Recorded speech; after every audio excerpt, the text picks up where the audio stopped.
Okay. Hi, everybody that's here on time.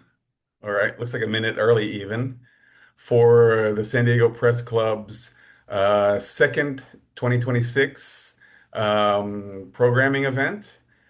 I'm Ron Donahoe, and we've got Jesse Marks and Jackie Bryant here to talk about academia and to talk about freelancing and journalism in general.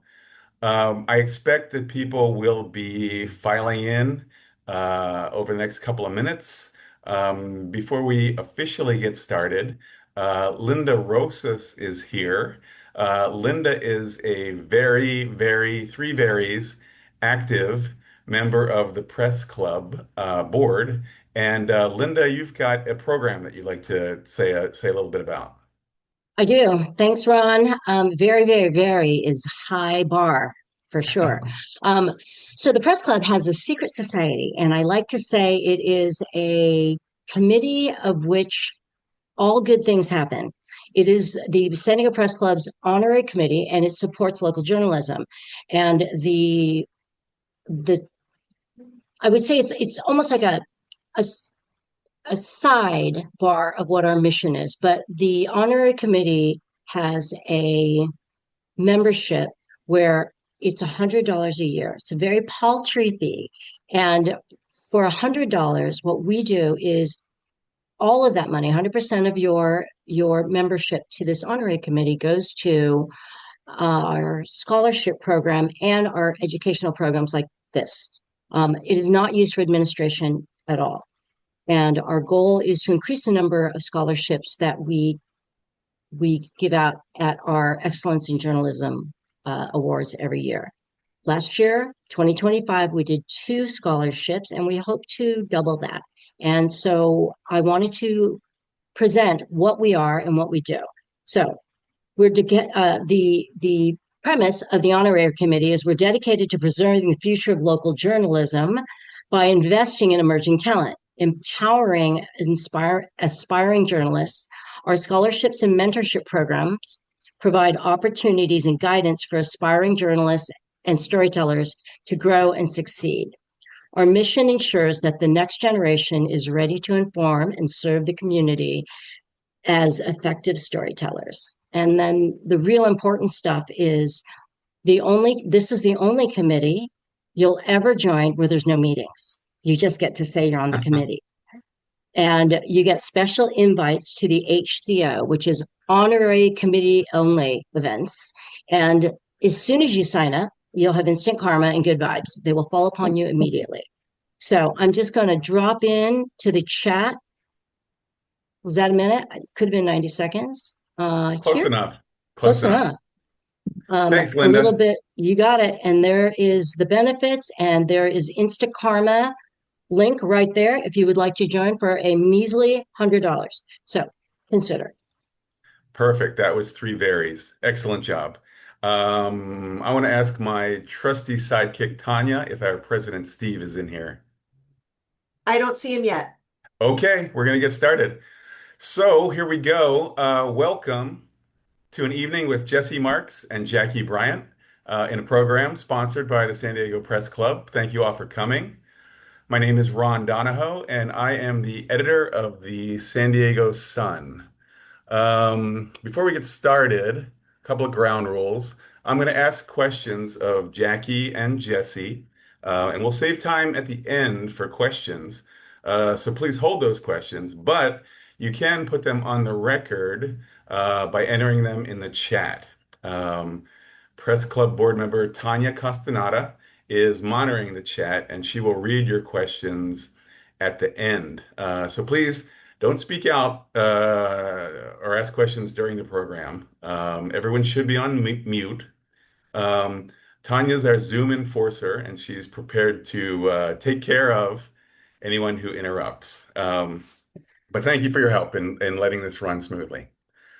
So let me introduce our two guests, Jesse Marks and Jackie Bryant. Hello to you both.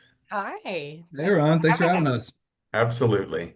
Um, they are a married couple and they work at San Diego State. Jackie teaches for classes in the JMS, Journalism and Media Studies department. And Jesse is the advisor to the school's newspaper, the Daily Aztec. Mm. Um, Before and during their jobs in academia, both were very distinguished journalists. Jesse is a former associate editor at Voice of San Diego and was deputy investigative editor at the San Francisco Chronicle. Jackie was most recently managing editor at San Diego Magazine and is now a content director and editor for Leaf magazines. She also has a very lively Cannabis newsletter on Substack. And yes, you can be sure we're going to have some more questions later about cannabis. Are always We will As you should. we will get to topics about freelancing and the state of the media in a second after we talk about media at the academic level. However, to break the ice, I'm going to ask you guys to talk about your meet cute story. How did you two journos meet? Whoever wants to go first. Go ahead. Fine, I'll go. We were already connected on the internet, but we had never met in person. But because we were both working journalists in town, we had followed each other's work. I know that to be 100% true because Jesse was an early subscriber to Cannabis when Cannabis used to be my print column at San Diego City Beat. And when City Beat folded in March 2020, I joined the rest of the internet and joined up with Substack. And I remember Jesse Marx being an early subscriber and being like, oh, like that seems like a very like serious, good journalist who I kind of knew by his Twitter picture and I thought he was cute. So I was very excited. And then we bumped into each other a month later during deep COVID lockdown. Like people were not out. That's why I was on Hinge. I don't know why you were on Hinge, but that's why I was on Hinge. And we ran into each other there. And Hinge, the woman messages first. So that one is on me. And I was just like, oh, like fancy seeing you here. And that was kind I- of that. Ron, Jesse. I was covering cannabis at the time, and so Jackie was obviously a must read in San Diego. And I followed her on Twitter, and I was like, this person is so interesting. This is really, really interesting. And then when we saw each other on Hinge, I was like, yes, thank you. Let's get off of this stupid app and meet up in the real world, please.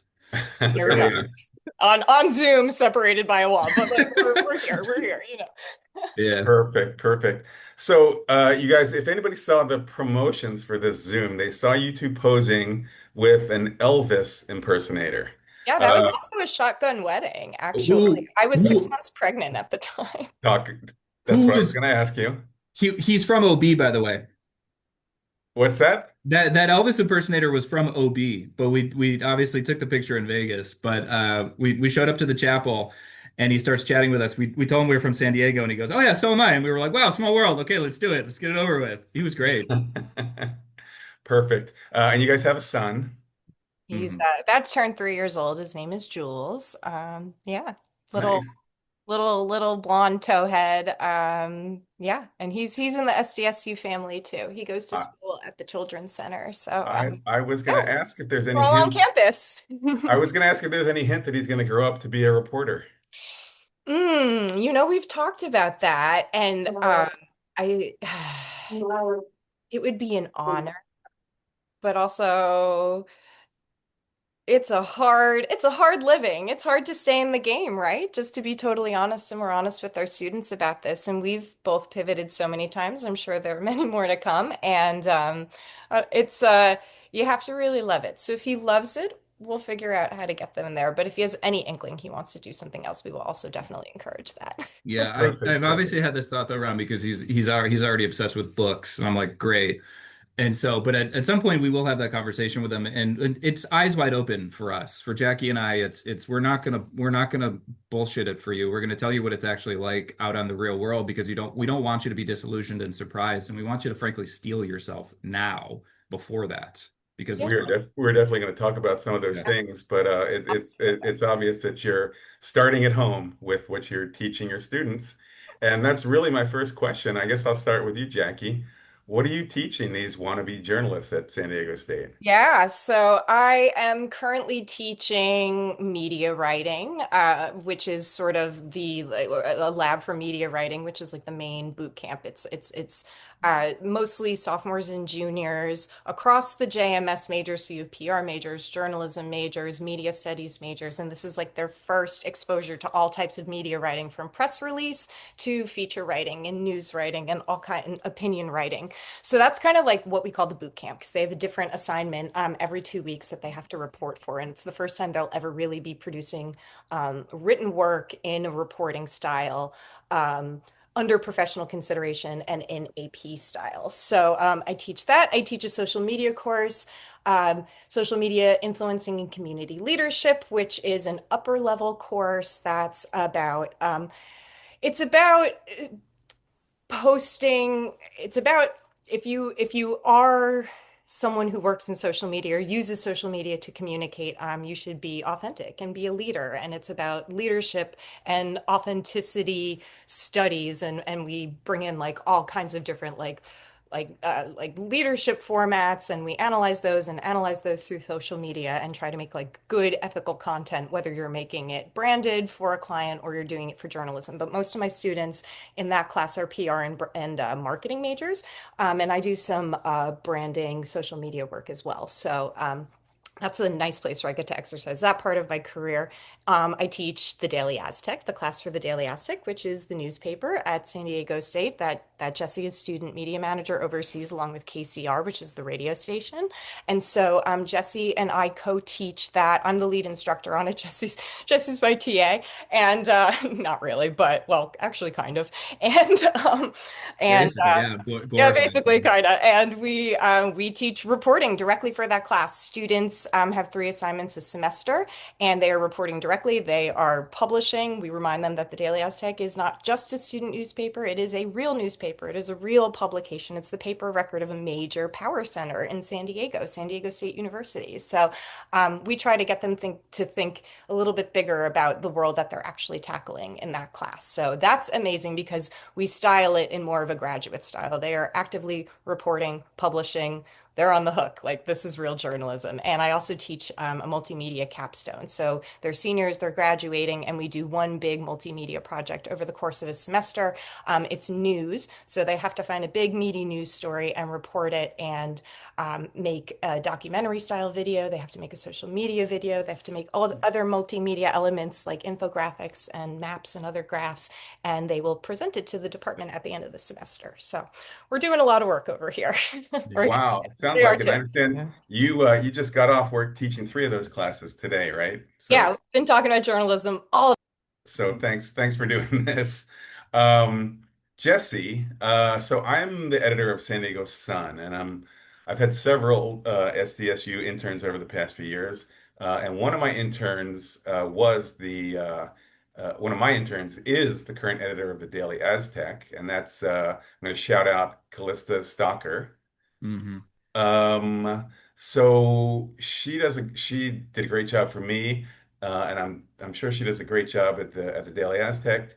But talk to us about what the scene is like at the paper. I mean, Jackie alluded to the fact that it's set up just like any daily newspaper or website. So how's it staffed? Tell us all about it. So at the moment there are paid editors, 18 at last count. And the contributors are unpaid. They're volunteers. So the reason for the class is because the editors are paid, they report to me. The Daily Aztec is under the umbrella of the School of Journalism and Media Studies, but we want to preserve its integrity and its independence as much as possible. So I don't edit the student newspaper. I advise them, I sit down with them every single day, talk to them about story ideas, give my suggestions. I even feed them tips. Sometimes I even go fishing for records and pass those along. So I am there as the professional practitioner in the room to guide you along the way. And I spend a lot of my time with the editors because they actually report to me. But there are tons of contributors. I mean, there's at least 100 to 200 people every single semester who are working on stories. And so the problem was when I walked in the door in August of 2024 that there was no incentive structure for the contributors beyond building their own portfolio, building their own brand. And so you oftentimes you would have these wide disparities between people who produce a lot, people who promised a lot and then never actually delivered. So we decided to create the class to run parallel to the Daily Aztec student newspaper so that the Daily Aztec is still independently run, it's still run by the students. They make all the decisions, but then the class that Jackie and I co-teach feeds stories to the newspaper. You can get credit, academic credit, in lieu of getting paid instead. But then you also get to listen to Jackie and I talk twice a week, give lectures. We bring in guests. You can use this as a springboard. And we essentially do 3 stories over the course of the semester. We started off doing 4 in the fall, but then we pulled that back a little bit because the idea is the lab that Jackie mentioned a second ago is a kind of boot camp. It's a weekly just sort of grind. You're getting in the hustle of it. Our class slows down the process, and the hope is that we demystify reporting for you so that you turn in a pitch memo. You actually pitch the Daily Aztec editors. You get their okay.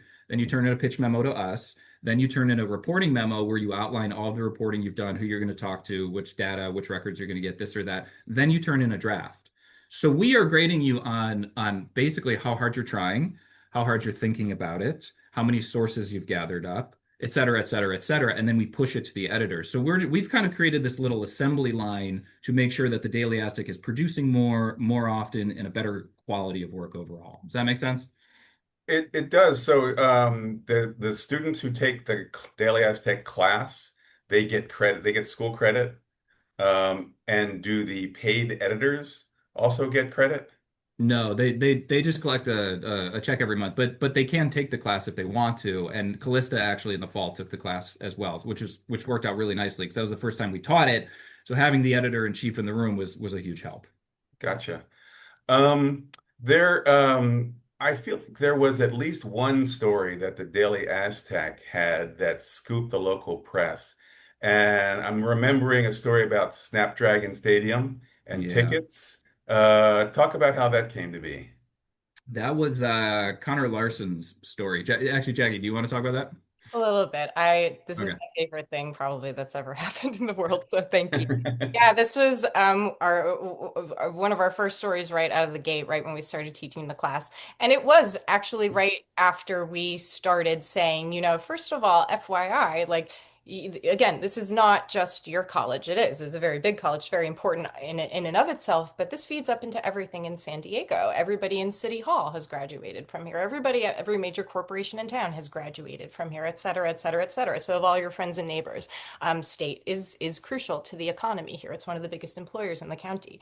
So we really start off by inspiring them to think up, and we remind them that you know, the wider press and the wider community, especially if they went to state and are connected to it, they are looking at the Daily Aztec as well. They're looking for stories and they're looking for what happens on this campus as well. So Connor Larson, who is a sports reporter, and I believe he'll be a sports editor next year on the Daily Aztec. Yeah. He was a transfer from Palomar student, and this was his first story that he did for the DA, and he did at Hmm. state. And he noticed no one's at the football games. Like, why not? What is going on? Is it the ticket prices? Is it just the general culture? Like, but he couldn't really get an answer, and he was getting the runaround on campus. And so he filed records requests for attendance, and he just really did all of the deep reporting and teased it out, and ended up coming up with a really nice news story that also was rooted in sports, which is so obviously connected to San Diego State. So often it's just game recaps, but he really took that forward right out of the gate and ended up asking like a really big question, and scooped every outlet in town. It was something that everybody had overlooked, and it ended up being a major sports story, especially for the new stadium that is attached to San Diego State. Why are its own games not as well attended as the other games that are playing at the other franchises at that stadium? So I remember it was Fox, the local Fox station, ended up re-reporting it. So did the Union Tribune, and Supervisor Jim Desmond actually made a statement about it. And that is all off of Connor's reporting. So it was really Wait. just the most beautiful example of how if you report in a certain way and there is a formula, there's a way to do it. It's an art and a science, yes, of what you choose and what you decide to put in, but there is a way to do it. And if you do it and you hit it and you do the right things and you fact check and you get all the information in there and layer it with context and facts, it'll hit. That's it's Connor, just what it is. Ron, Connor's story for us was such a wonderful proof of concept of what we were trying to achieve because he took this issue, to Jackie's point, he took an issue that some people had noticed, kind of thought about, almost took for granted. And he Mhm. just took a step back and he said, well, why is that? And isn't that important? Isn't that newsworthy? And he broke it down. He went and he got the attendance numbers. He talked to the coaches. Like he pieced it all together and then it exploded. And the story itself had a few thousand views online on the website itself, but it had more than 400,000 impressions on social media. So it went wild. And then after Jim Desmond commented on that story, spoke out about that story, then Mhm. that forced John David Wicker, who's the athletics department director, to then come out and give a statement on it. So he created this little back and forth in this public dialogue, and he's just 19-year-old, 20-year-old kid just sitting in the classroom. I mean, I think that demonstrated to me that these kids have more power than they realize, you know? And we're always telling them, obviously they're not kids, they're adults, but we're telling them too, you're not just a student journalist, you're a journalist. You're And you doing need to lean journalism. into You can that. get sued for this work if you don't do it properly and correctly, right? You're on the hook for this. This is the real public record. This isn't a fake publication. So that clicks. We make that point very strongly at the beginning. It clicks early and often, and then you see the wheels start turning, and they come out with really ambitious stories. And many students have pulled off some really excellent, just basic news stories, but also investigations.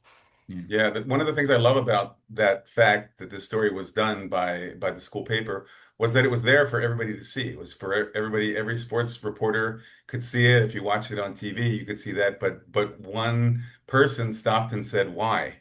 And I believe one of the after effects was that ticket prices were changed. Yes, we can't directly.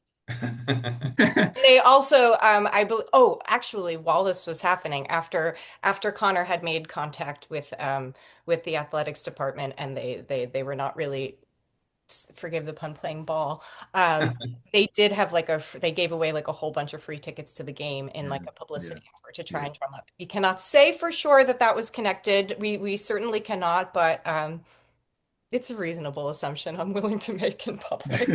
Yeah. Feel really good about that. So yeah, he's going to be a sports editor next year. Obviously deserves it. So we're just keeping the Yeah. train rolling with him and all those good stories. Excellent, excellent. And by the way, puns are always welcome, so don't hold back. I want to ask you both about AI, and maybe Jackie in the classroom, and I guess it's also an issue, Jesse, with the paper.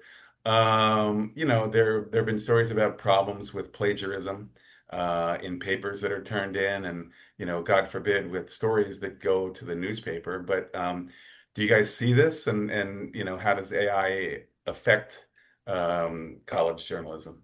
It's really interesting. I also edit a magazine and I still freelance a little bit. And I actually see more AI being passed off as professional work in my outside academic life than I'm seeing right now. However, I think that's because of the place that we are in the department. We're at the Daily Aztec. I'm teaching mostly upper level courses with mostly journalism majors. So at this point in history, 2026, you got to assume that anyone who's picking journalism as a career path really, really wants to be there, right? For a variety of reasons. And we're honest about that in our curriculum, and we talk about that too. So I think they're already really quite self-selecting. I have to be honest, even in my media writing class, which again are lower, it's a 300 level class. It's mostly sophomores and juniors, most of whom are not journalism majors. I'm actually not seeing it there either. And it's interesting, I can tell because they are making mistakes and the writing is clunky. So it is clear that they are actually writing that themselves. Now, again, at the paper and in the Daily Aztec, I have to say honestly, it has not been an issue. Again, I think those students are really self-selecting. Several of them are doing investigations on AI topics and writing about AI very critically. That Mhm. being said, I have heard around the university and around the department that it is definitely a problem, and it's a problem in lower level courses, especially. Yeah, I just piggyback on that, Ron. I was surprised by how much skepticism and even outright hostility we have found within the students who come within our purview. And to Jackie's point, they may be self-selecting, but at least based on the conversations we've had with a lot of students, they don't find it particularly useful in this instance, and they think that it will ultimately erode and undermine their creative thinking and just creative skills in general. I mean, you can't, and I think one argument that I've made to those who are either on the fence or kind of neutral about it too is that AI is always going to pull from the internet, and that the job of a journalist is to actually uncover new information. If you really want to do it at a high level, you're providing something that already hasn't been posted online. It's you're revealing something, right? And that has to be done by building a foundation with sources, with people in the real world. And I found that a lot of students are actually very, very receptive to that. So we've carved out a space where you can come, you can make mistakes, you can be social, you can learn, but at the same time, they could be lying to me, and I just don't know. And maybe some of them are using it. It is hard to check for it. To Jackie's point, you kind of have to lean into the fact that AI just sounds a certain way, and you need to be able to pick up on it. I will say, to my knowledge, there's only been one instance at the Daily Aztec where somebody was suspected of having used AI,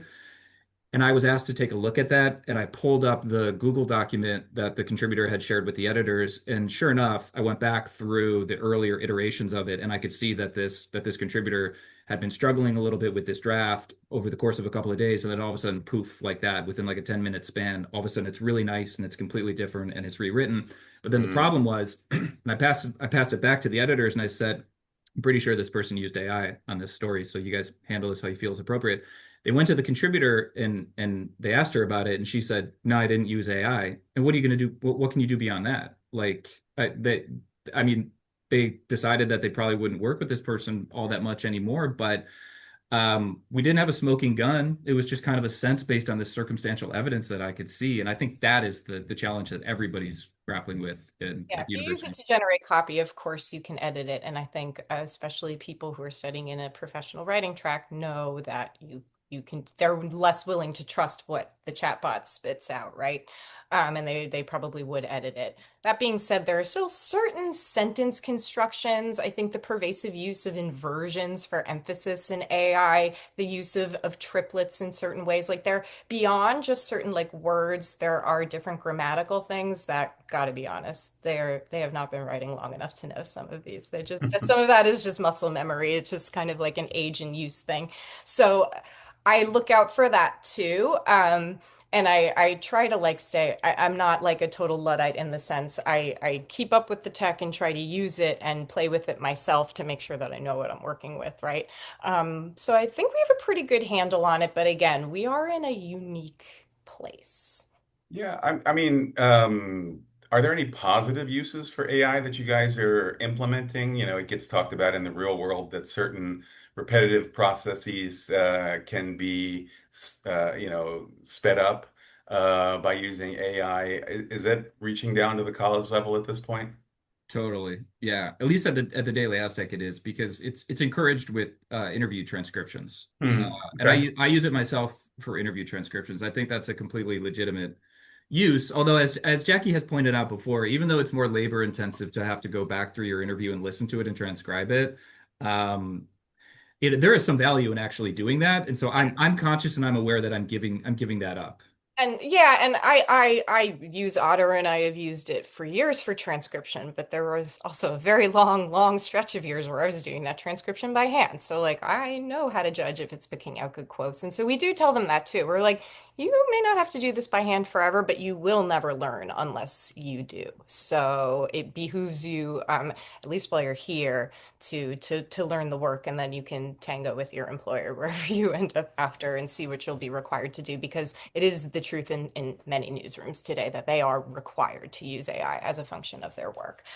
Whether or not they're being honest with it is certainly another question, but I know that that's true. So but while we're here, we really try to inspire them, the old-fashioned way, like you're only hurting yourself. I literally say that in class, and I feel like I'm 1,000 years old saying it, but it is true. It's true, and it does actually appeal to journalists because you're here because you've got the heart for it. It is an ethics-based, process-based, profession, right? So that does actually hit with them, which is cool. Like they don't want their skills to never develop or atrophy. So we do find that that is actually really resonant.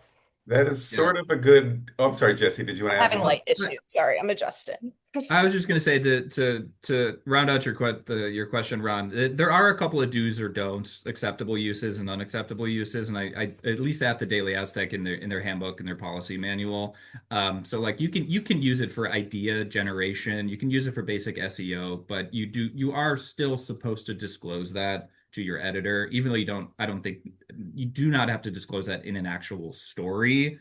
I think where that line is going to shift over time, and I think that's a constant conversation that we're just going to have to have. We do also remind them that we don't know as a finite rule, like what happens to all the information that you put in chatbots or how easily subpoenaable it is, especially with an SDSU email address that is a public email address. And we happen to know a little bit about public records. Like, what are you putting into that chatbot? Are you putting your proprietary reporting in there, your sources information? That's a violation of ethics. So it is something that I like to remind every journalist if they're using an LLM, because that information is absolutely not safe in any way, shape, or form. So, the same You way could that end you up could take someone offline to get encrypted, through an encrypted app to get documents or information. And then you're just going to put it into an LLM. Oh boy. So we like to remind them of that little technological fact as well. yeah, you might accidentally unmask somebody, and then your reputation is going to take a hit. So We don't know where this is all going someday. yeah. So Okay, well, speaking of directions that we're going in, what's it like for you guys to teach and advise students who are interested in an industry that's really facing a very hard economic time? You know, how can you prepare college kids to go out into this current marketplace? it's ethically treacherous, I'll be honest, and we are very honest about it. But in our syllabus, which Jesse did write the bulk of, in our mission objective, in our class objective, at the very end of that paragraph, we say, listen, no matter what profession you are planning on going into, or you'll end up in, or whatever, the bedrock of any journalism education is an exercise in critical thinking and learning how to, critically think and communicate. This is beneficial for everybody. And so I think that at the end of the day is what we lean back on. I think it maybe takes some creativity for journalists to rethink their lives and their ethics and what they're willing to do and what they can do out in the world. But actually, we are so trained for so many different types of work, and we are so effective. And if these AI predictions that are now coming around, Peter Thiel recently made this one, and I believe him because he controls all the algorithms, that actually the chatbots aren't doing so great at writing and the people stuff, and we still need people and humanities people and communicators. I find that I don't really, like him or his work, but I trust that he knows what he's talking about on that stage. And so that is encouraging. So if we bring them back to the critical thinking, to the fact this journalism is ultimately people work, it's psychology, it's relational work, if you are doing it the right way, we find that hits and it does inspire them to think bigger and differently. And of course, we talk about all the different ways that you can do this work, including social media and creator economy and also freelancing, of course, which is probably not traditional for a journalism program where you're paying to get a degree, but we're honest about all angles of it. Yeah, I think Ron, what Jackie said, just to piggyback on that, I think it is spot on. And also wanted to point out that we do draw from majors across the colleges on campus too. So we do get a lot of history majors. We even get some engineering students. We get a lot of Leadership film. majors, we get a lot of leadership majors, which I think Mhm. is But fascinating. I love that. it There was a leadership program at the school. it takes all kinds, and there are plenty of people, even journalism majors, who walk in the door and say, "I'm going to make the most of this time that I have here." And my pitch to them is always, SDSU is a city within a city, and you need to treat it that way. As it has its own governing structure, its own police department, et cetera, et cetera, et cetera. And so you have an opportunity here to test out your skills on the real world before you actually go out there. But more importantly, you guys have power and you need to lean into that. So we do a lot of confidence building with the students in addition to just their critical thinking skills. And I have noticed, maybe we'll talk a little bit more about this, but I have noticed a lot more of the students are actually gravitating towards broadcast and television, even those who started out wanting to be print journalists over time. And I think that they recognize that that's where the jobs still are, or at least Jobs are still are there. And then in speaking with my students directly, especially more of the PR majors or even my journalism students that end up in my social media courses, they see where the world is going and they understand that they need to have video skills. And so they're like, okay, I'll go work in TV and maybe I will like that or I won't, or who knows, and maybe I can get back to writing or who knows. But if I like, I could also end up on social media, right? I could go be a Bella Rasa at Voice of San Diego and be a social media journalist. Like I could go do something like that. And so that's a brand new career opportunity and career track for people. And you can tell that they're very inspired by what they see out there in that realm. And if newsrooms are smart, they will make room for it. Yeah. Before we get off college media and switch over, two-part question. Is there anything you want to say to young people thinking about getting into this track? And also, what do you want to say to the people who might be hiring your students, particularly, Gen Z, the tech generation? Are they ready for a workplace? I That's think so. I think so. I look, and one of the so Students are.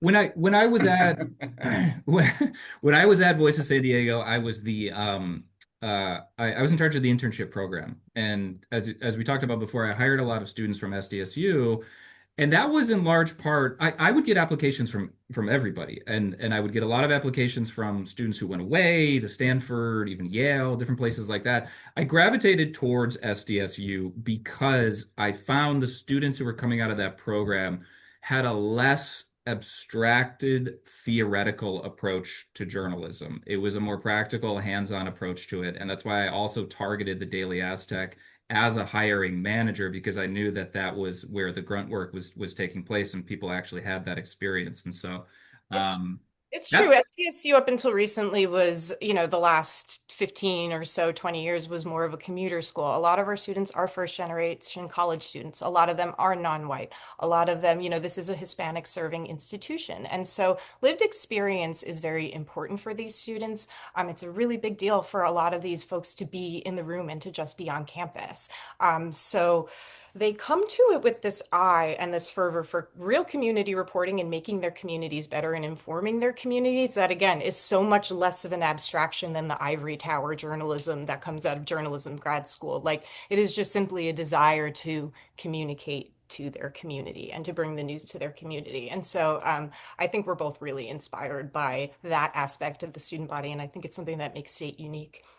yeah, okay. I might get myself in trouble here, but just to give an example, Ron, I would talk to UC students, and it would be all this kind of highfalutin sort of like this. Well, this is what journalism is, and this is what it means. And then I talk to an SDSU student, they say, "Here's my clips. I did this. Isn't this cool?" And I go, "Yeah, that is It's cool." different. I And love it. we get Yeah, more students from public high schools versus like private prep schools. And it just is demographically a different student body. And with that comes different attitudes. And so I think we catch on to, sort of that can do, let's get in spirit. I love it. I love it, and I have seen that as well. So switching to you guys as working journalists, is the gig economy where most media members are finding themselves these days, working multiple jobs because staff jobs are drying up and, lowing and at lower pay these days. Um, you know, is that the case in your guys' experience or observation?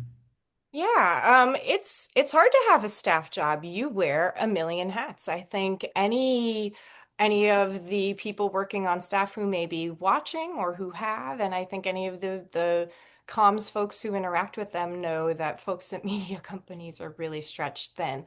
I just know that for me in early motherhood with a young son, and I've always had other interests, that for me, I kind of work best with a lot of balls in there. I'm also diagnosed with ADHD, so that's part of it. I consider it a little bit of a disability accommodation, truthfully, to be able to have built a freelance life for myself. I work better that way.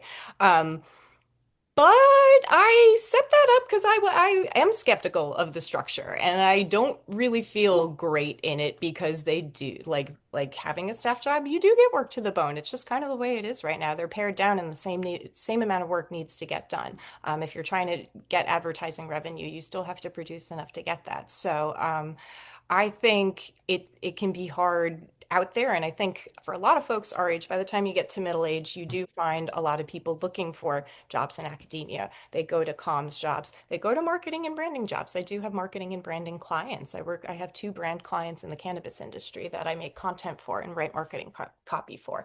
So, I think that world is coming open. And now, I mean, the Wall Street Journal just did like a big feature on it. brands want storytellers. There are brands that are hiring brand journalists. I don't think that that's like a real term, and I don't think that you can say that, but I do understand what they are going for. As someone who has been hired to write marketing copy as a storyteller in an editorial journalistic fashion, go do your journalism. I get what they're going for. So I have a there similar are more question opportunities. later coming up on that, Jackie, but yeah, I do agree with you. Yeah. So Jesse, you specialize in investigative work, police technology, politics, things like that, must be harder to freelance, in that the research takes so long. Is that the case? Yeah, I'm a consummate staffer because I'm a terrible freelancer. As much so I do it on the side and it's mostly a labor of love right now, but I'm the type of person I'm much different than Jackie with in this respect professionally. I need that structure. I need a little bit of time to sit with things. Um and I've done quite a bit of freelance work. I mean even some investigative work. The problem is it's not worth it pay wise at the end of the day. And I'll give Also, an example. if it's legally challenged at all, you are on your own. Like the publication typically will not really back you, even if you're right. So it is legally precarious to do that kind of work on a freelance basis. It definitely is, and I mean part of the problem may just be the pace at which I work, Ron. Like I have to acknowledge that. So I limit the amount of freelancing that I actually do because I think that it has to just be the right project for me and it has to be a labor of love. And I also have the luxury and the privilege now of being able to do that working at State. And just one more thing I wanted to say, there was a recent series of articles in the Baffler magazine that was really interesting. It was all about writing as a profession. And I kind of go back and forth in my head on the value of freelancing, that kind of gig side of things that you mentioned a second ago. Like, has that dynamic changed? Are people increasingly relying on gigs? Um, but it was a series of articles, first person essays about from writers over the course of a few different decades, talking about how they made it work. And the through line between the entire series was writing has always been a kind of illusory profession. It's never been something that people could just do full time unless maybe they worked at a newspaper or a magazine. But for like writers, which I would include journalists in that camp, it has always been something that you had to do while you had another pay on the side. And it was sort of your labor of love. At least that's where I fit into I mean, the equation. journalism too. How many journalists were creative writing majors and they were like, okay, I guess I have to professionalize this, right? That is a very, very common track in journalism. And so it's just another part of that through line. And I think the obviously the internet and the way it's splintered like culture in general, I think has a lot to do with that as well. Yeah. There's no monoculture anymore and there's so many different places to go for everything. And I think that has a lot to do with it as well. Yeah. But it Okay, so provides gig opportunities, but then it allows that pie just gets split, you know, ever smaller, right? definitely. So Jackie, it's time for you to talk about Cannabis, Oh boy. the newsletter. It's actually in Uh, the news right now. There is actually something legitimately newsworthy to say about it because it was just mentioned in a book that got published.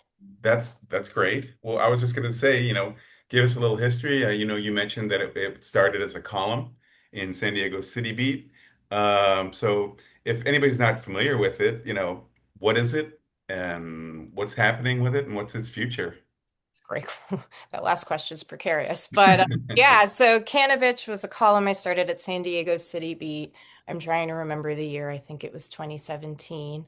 Um, Recreational marijuana passed in California in 2016 and was brought in 2018. So I had been doing a lot of restaurant and travel and other type of lifestyle reporting. And I thought, oh, how I could write about this, obviously the same way. And that was a big secret part of my life. So I started writing about it publicly and effectively came out as a cannabis consumer and an advocate, but also a journalist in the space.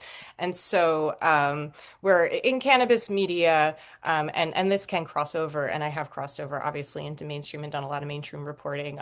The advocacy wing is never really far behind. So that is a feature of being in cannabis media to a certain extent, and one that I've courted along the way while sort of building a personal brand. Cannabis was part of that. So 2020 came, City Beat folded. I brought it to Substack, where I have I think something around 5 or 6 thousand subscribers.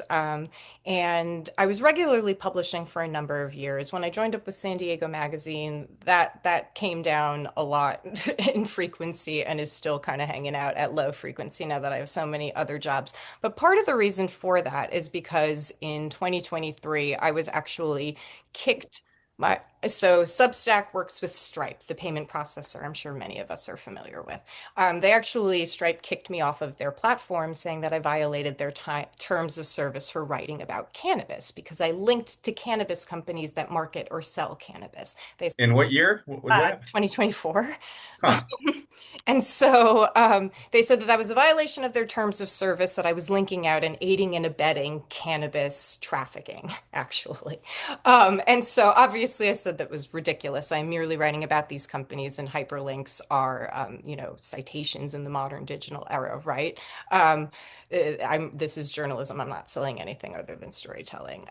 So basically, long story short, I won. I got someone at High Times published an article about it after like 8 months of arguing with Stripe with Substack executives. I mean, like a lot of arguing. They finally relented the day after the High Times article was published and gave me my account back. It's happened to many other cannabis journalists since then, but Rainey Reitman, who is she is a co-founder of the Freedom of the Press Foundation and the Electronic Frontier Foundation, and she just wrote a book that came out this last Tuesday called Transaction Denied, and it's about financial censorship. It's about how financial companies in the United States um, target folks who are not complying, and are able to then limit their free speech.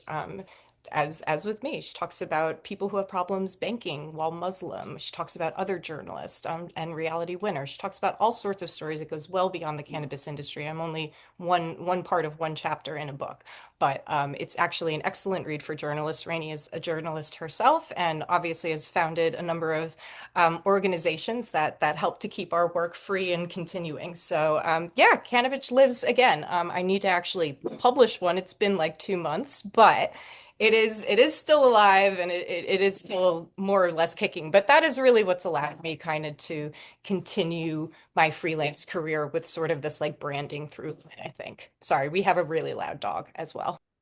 Um, Ron, as you can imagine, we brought that book into the class a couple of weeks ago to talk about it, just to kind of emphasize and highlight the brutality of the system around us. And I think there was a lot of hope and optimism around the internet, with respect to independent media, as a sort of liberatory thing that was going to allow for the dismantling of gatekeepers and independent journalists and blah, blah, blah, blah, blah. But what you're actually finding is that the infrastructure of the digital media like Substack, no, it's controlled by a financial services company. And if they don't like what you're actually doing, they can shut you down. And so there are all sorts of new problems that we're encountering out there in the world I digitally. also think with the Substack and newsletter economy, there's just a limit. There's a limit to how many subscriptions everyone wants to pay for. Just think of your streamers. How many streamers do we each pay for right now? It's ridiculous. We used to just have cable. And so, like, I'm seeing people out there being like, oh, what if we could just pay one fee and get a bundle subscription to a bunch of cool new newsletters out there? And it's like, oh, magazines? Oh, did you just come up with the idea for a magazine? Congratulations. No one's ever thought of this before. You know what I mean? So it's really, I think, I know I participated in it and I've done well off of it, but there is a reason why I have not.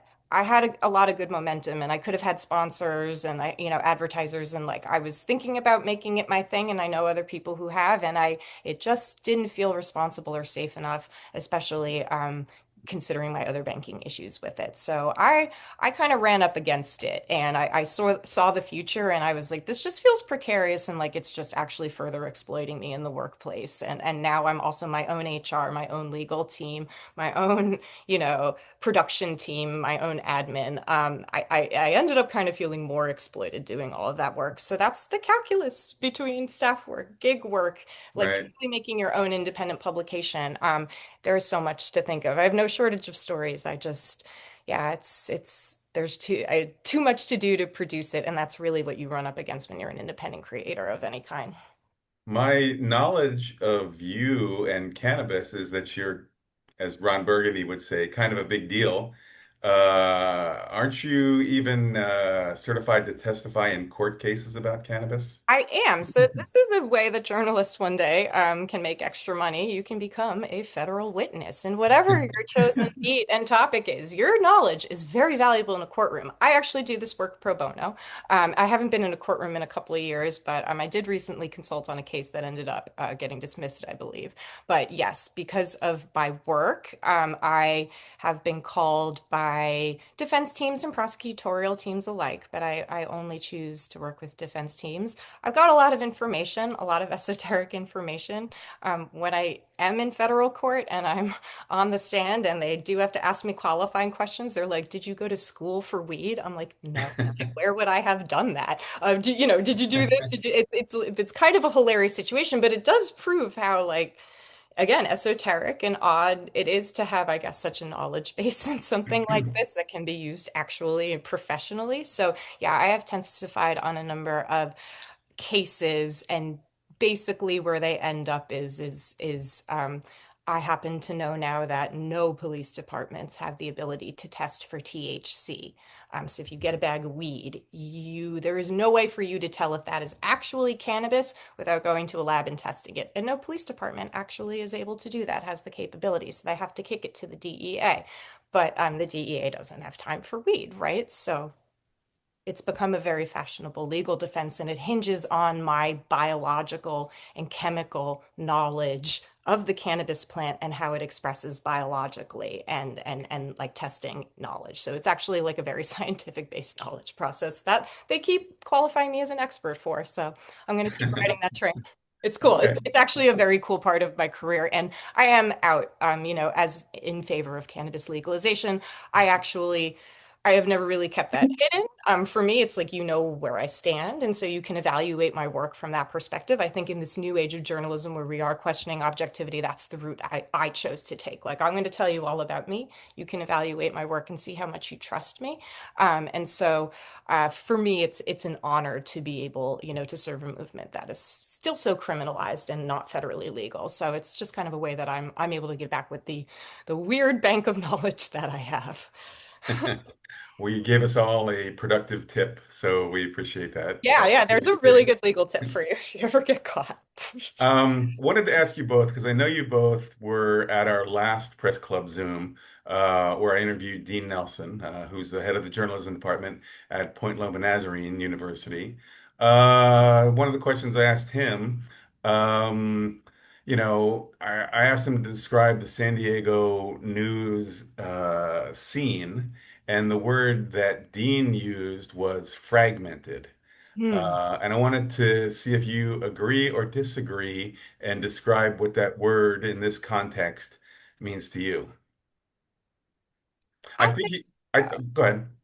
I think he was saying that there are a lot of different outlets and that the different outlets cover different things. There's not necessarily as much competition as there used to be, that a lot of people are in Yeah. their lanes, so to speak. Jesse has I a lot to say about this. We talk I about this a lot. Thank you for clarifying that. Yeah. I, I I actually don't think that Dean and I would disagree, but the word I would use is actually consolidation over fragmentation. And I realize that those have opposing meanings to them, but I think Dean's getting at the same thing, which was that it has splintered and it's shrinking. But I would go a step further and say, what, three of the TV stations in town are all owned by the same company now, at least. I think you're starting to actually see a concentration of media power, even as shrinking relatively. And I think that's the story at the moment. But then I also have to look at the fact that ASU Newswell is moving in at the same time and just bought Times of San Diego. They made a play for Voice of San Diego, iNewsSource.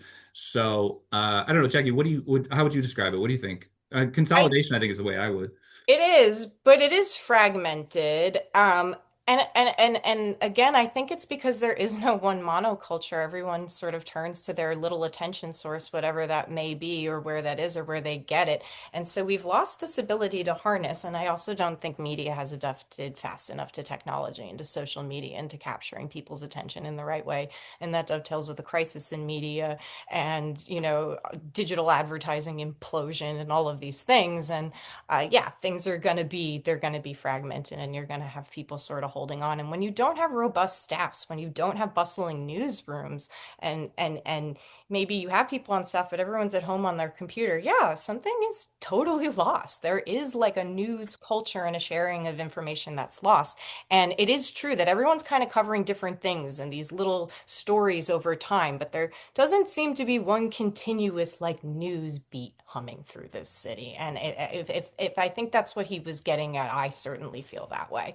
Um, I definitely feel like it is fragmented, and a lot of folks are covering their thing that they're good at or they're interested in, but there isn't really one through line, and there is so much undercovered. If you are a journalist in this town and you're still getting tips, Jesse and I are not on any daily beat anymore. We get tips all the time, and we pass them off to everybody. But Hmm. Hmm. there is so much that's being undercovered. There's so much I get that never ends up in the news that is totally a story and in a different environment would be covered. So, as much as any of that speaks to fragmented, yeah, I definitely agree with it. Yeah. Okay. So I'm looking at the clock. I have some more questions, but I have to ask Tanya. Oh, okay. Tanya, do we have any questions in the queue at this point? We do not.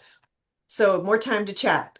Let's keep going. Can I just say a follow up on this UCSD thing in the Of Guardian? course, of course. I should note as an addendum that Amanda Ulrich just got hired as the advisor to the Guardian, and she is an SDSU professor, teacher as well. She's great. She teaches the public affairs reporting class, so she has a role similar to mine over at the Guardian at And UCSD. she So I think reports that's a good for The thing. Guardian, the UK newspaper, different newspaper, but she's an excellent reporter, teaches public affairs here at State or another class that's like strongly ethically based and like a good one. And yeah, she's amazing. And so I'm really excited to see what she's going to do over there. And And I honestly, The Guardian has been killing it. If you look at their homepage and you look at their social media, the UCSD Guardian has been doing really excellent, challenging reporting. I'm really investigating their community. And so I've been enjoying watching that paper grow, knowing that they don't really have a formal program behind it. Do you Okay. mind, Ron, if unless we just got a question, but do you mind if I expand on what Jackie Of just said a course. second ago before that? Of course. Back to the last question. Not to sound like a UC grad here myself, but it is true that media shapes our reality, and that if media does become so fragmented, that is a problem socially. If everybody is in their own little bubble, consuming their own little niche media, there is a lack of a collective consciousness or narrative And around town, and truth. that We're was not even something discussing the same reality or the same truth. So, like, how can we even discuss, misinformation and stuff like that? We're not even working on the same reality. that was something though that when I got hired at Voice of San Diego in 2017 that we were talking about then. And that was almost 10 years ago at that point, and we were also very concerned at the time about the Union Tribune's demise. I think there had been this perception or reputation that I don't know the full history, like the beef between Voice of San Diego and the UT, like leaving that aside, but there was this the perception that there was any animosity there, at least internally. I didn't feel it, and everybody was very, very worried about the UT's demise because Voice of San Diego couldn't go to every city council meeting, couldn't go to every Hmm. school board I meeting. know Hmm. what it means. You needed the paper of record so then you could build on it. And now that that's disappearing, that's a problem. It is a serious problem. I think we feel it. And I think it seems to me that Times of San Diego seems to be trying and growing and filling that, and especially with, like taking over the community papers and everything. I'm really encouraged by that whole effort. And obviously Andy being in charge. I'm really excited Yeah. to see how they're going. Andy Keats, yeah. Yeah, same. I Yeah, definitely. have yeah, I'm seeing one thing in the chat, and that was sort of a mention of the documenters program. Mhm. I'm sure We you guys are worked familiar on the with documenters program when it got up and running. He helped that me. iNewsSource is overseeing. So yeah, that's putting training people to go to meetings and to send back notes. I'm actually affiliated with that program. I've run stories that have been based Yeah, on documenter notes, and that is a really great program. it is. Um, and so thanks for mentioning that. But I think we've got time for one more question, and it is this. And it's very near and dear to my heart because it's something I struggle with a little bit, and that is the use of opinion in your writing.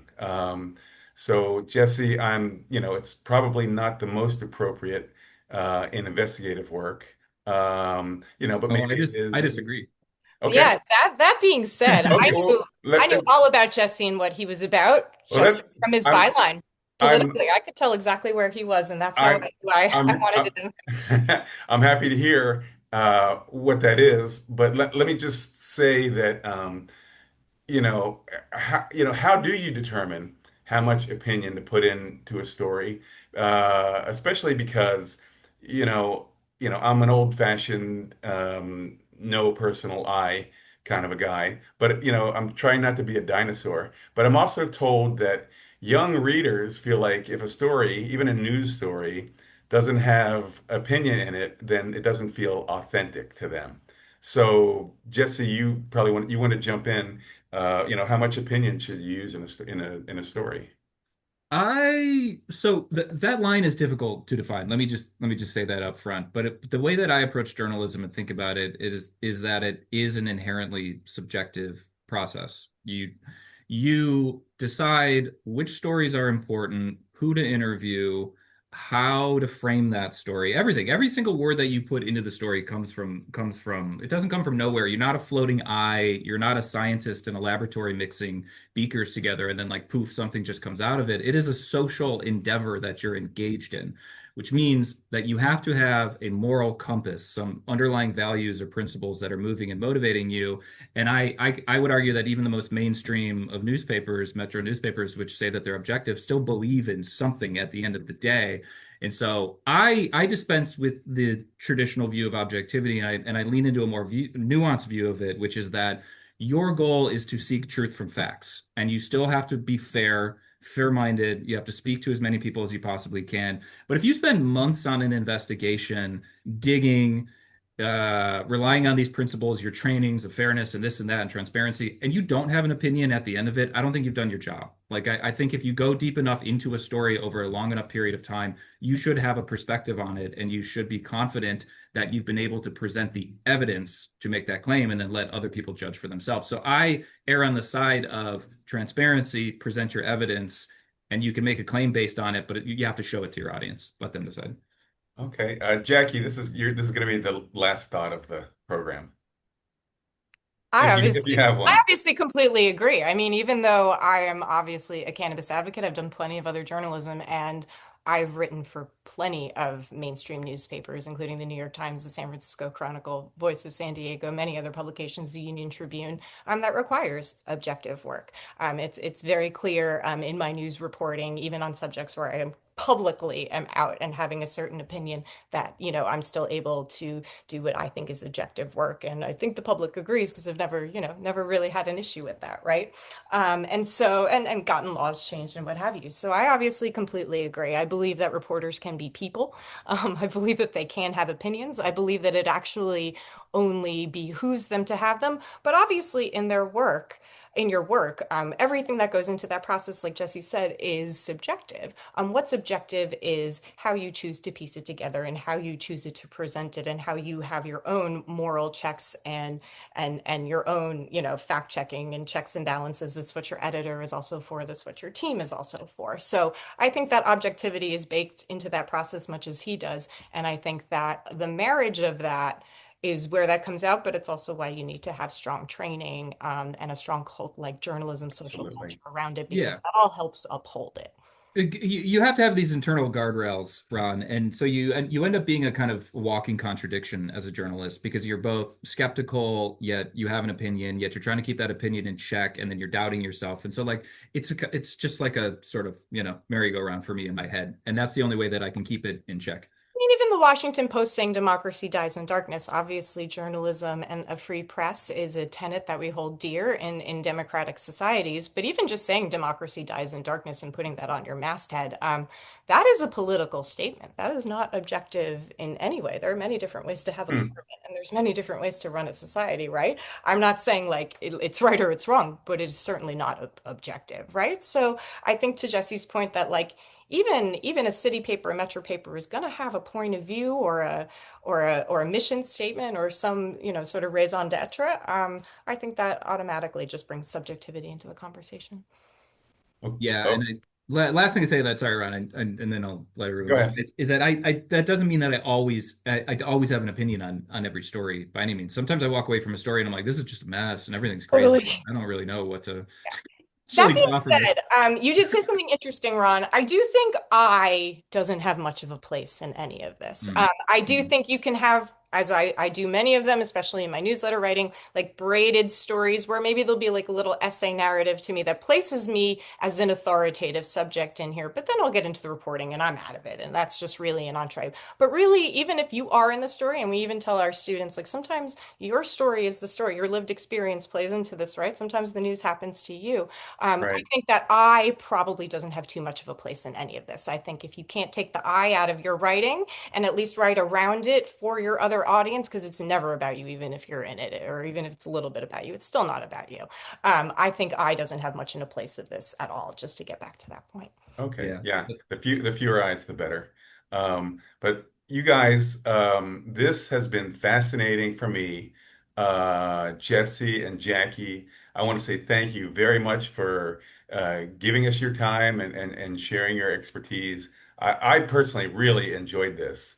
Um, I'm still talking. I'm like, oh, are we done? So yeah. I think we had a great time too. So thank you so, so, so much for having us. Thank you. And I have to note that this has been a presentation of the San Diego Press Club, and special thanks to the programming committee of Char Polsonetti and Tanya Castaneda.